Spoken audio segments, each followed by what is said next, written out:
संसार को कहीं झंझटों से मुक्त करने का काम करता है नारद, और कई लोगों के घरों में घुस करके वहाँ जो है झंझट भी प्रकट कर देता है ये नारद।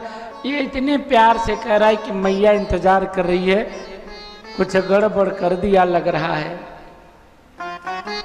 मैया के पास जैसे भगवान शंकर पहुंचे, मैया तो पहले क्रोध करके बैठी थी। भगवान शंकर पहुंचे, देवी शुभानने वरानने कांते, जैसे कहा शुभानने वरानने कांते, तो मैया जो है तिरछी सिर करके भगवान शंकर को देखती है, और आंखों में भी वक्र टेढ़ापन नजर आ रहा है मैया के। मैया के आंखों के टेढ़ापन देख करके भगवान समझ गए कुछ गड़बड़ तो है। हे सुभानने, हे वरांगने, हे कोमलांगी, आज कुछ हाव भाव ठीक नहीं लग रहा है। हाव भाव मेरा ठीक नहीं लग रहा है कि तुम्हारा ठीक नहीं है? मेरा तो ठीक है, मेरे हाव भाव में क्या है? तुम्हारे कुछ गड़बड़ लग रहा है, मेरा सब ठीक है। तुम अपने बारे में विचार करो। अरे मैं तो दिन भर रात भर तुम्हारे बारे में सोचता हूँ, दूसरे के बारे में तो सोचता ही नहीं। भगवान शंकर की बात सुनकर के, अच्छा मेरे बारे में सोचते हो? तुम सच बोलो, संसार में सबसे ज्यादा प्रेम किससे करते हो? भगवान शंकर समझ गए देवर्षि नारद कोई लूझ लगा गया, यहाँ पर कर गया कुछ काम। देवर्षि नारद को आया हुआ जान करके भगवान समझे, और अपने आप को संभालते हुए, तुम्हारा मतलब क्या है? मेरे सिर पर हाथ रखो और सच बोलो, तुम सबसे ज्यादा प्रेम किससे करते हो? पति के लिए बड़ी समस्या होती है जब पत्नी जो है ना इस तरह के प्रश्न करे, तुम सबसे ज्यादा प्रेम किससे करते हो? यदि पति अपने मम्मी की कसम खा ले, नहीं नहीं मम्मी की नहीं, तुम तो जब देखो तब मम्मी की खा लेते हो, फिर किसकी खाओ? अगर पत्नी की खा ले तो तुम तो घूम ही रहे हो मुझे मारने के लिए,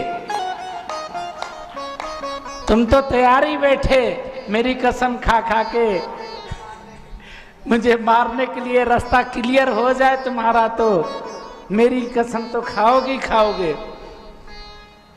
अब किसकी कसम खाए बेचारा? बूढ़ी माँ की कसम खाए, और उसकी कसम में क्या है?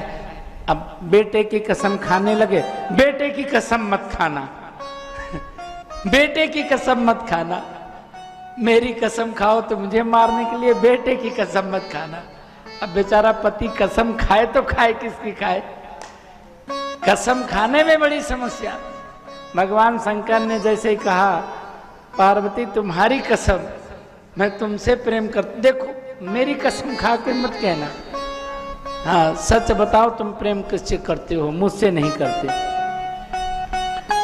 मैं सच बोलता हूँ पार्वती प्राण वल्लभा, मैं तुमसे ही प्रेम करता हूँ, संसार में तुम्हारे सिवा और किसी से नहीं। पत्नी भाव का प्रेम तो तुमसे ही है, मुझसे प्रेम है। तो ये जो गले में मुंडों की माला लटक रही है, ये किसकी है? अच्छा, इस माला को देख करके ये मुंडों की माला, हाँ मैं तुमसे प्रेम करता हूँ, लेकिन इस मुंडों की माला से भी करता हूँ। तो ये किसकी माला है? इसको गले से लगाए रहते हो, जब इतना प्रेम इससे था गले से लगाए आज तक नहीं भूले, तो मुझसे कौन सा प्रेम करते हो? इससे प्रेम है कि मुझसे प्रेम है? भगवान शंकर ने कहा, नारद आया था घर उजाड़ने का काम, नारद का नाम नहीं लेना, उसने तुम्हारी पोल पट्टी खोल दी तो घर उजाड़ रहा है, घर उजाड़ने की बात मत कहना। नारद को कुछ बोले तो ठीक नहीं होगा। ऐसा कई बार घरों में हो जाता है, जो लगा दे आग उसका नाम लिया जाए तो जिस पक्ष से लगाया हो वो उसकी फेवर में लड़ाई करता है। मैया भी नारद की बचाव में उतर आई, बोलना नहीं नारद के विरोध में,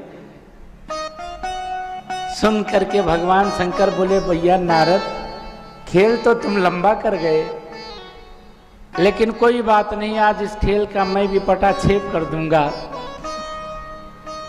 शंकर जी महाराज ने कहा, देवी तुम जानना चाहती हो किसकी मुंडी है ये? बोले हाँ बताओ। देवी ये कोई और नहीं, अपने आप को पिछले जन्मों को याद करो। भगवान शंकर ने पार्वती जी के मस्तिष्क पर अपना अंगूठा लगाया और अंगूठा लगा करके जैसे अंगुलियों से सिर के ऊपर स्पर्श किया तो देवी पार्वती को अपना पूर्व का पिछला जन्म सब याद आ गया। एक जन्म तो छोड़ो, 108 जन्म हो चुका है, इतने पीछे जाकर के देख रही हैं।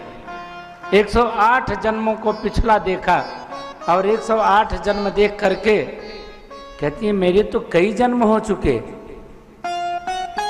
तो क्या इसका मतलब मैं बार बार जन्म लेती रही और मरती रही, आप जन्म लिए और आप नहीं मरे एक बार भी? भगवान शंकर हंसने लगे।